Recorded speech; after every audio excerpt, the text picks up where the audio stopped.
સુરતના નાસીરનગર ડેમોલિશન મુદ્દે ગુજરાત હાઈકોર્ટે તંત્રની અધિકારીઓને ખખડાવ્યા. નાસીરનગર ડેમોલિશનની ફરિયાદ સુરત પોલીસ કમિશનરે કેમ ન લીધી તેવી વાત હાઈકોર્ટ દ્વારા કરાઈ છે. ડીસીપી રાજદીપસિંહ નકુમ બિન સત્તાવાર હાજર હશે તો કોર્ટમાં તેમને આવવું પડશે.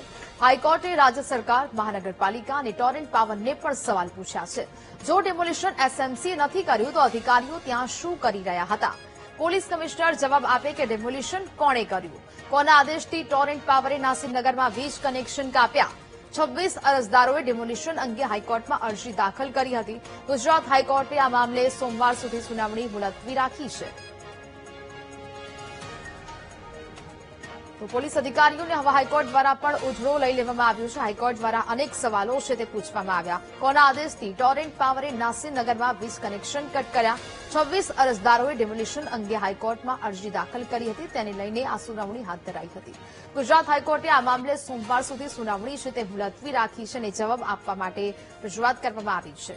સુરતના નાસીરનગર ડેમોલિશન મુદ્દે હવે ગુજરાત હાઈકોર્ટે તંત્રના અધિકારીઓને ખખડાવ્યા છે.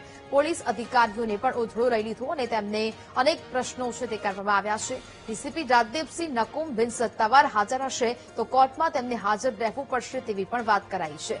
હાઈકોર્ટે રાજ્ય સરકાર, મહાનગરપાલિકા અને ટોરેન્ટ પાવરને સવાલો પૂછ્યા.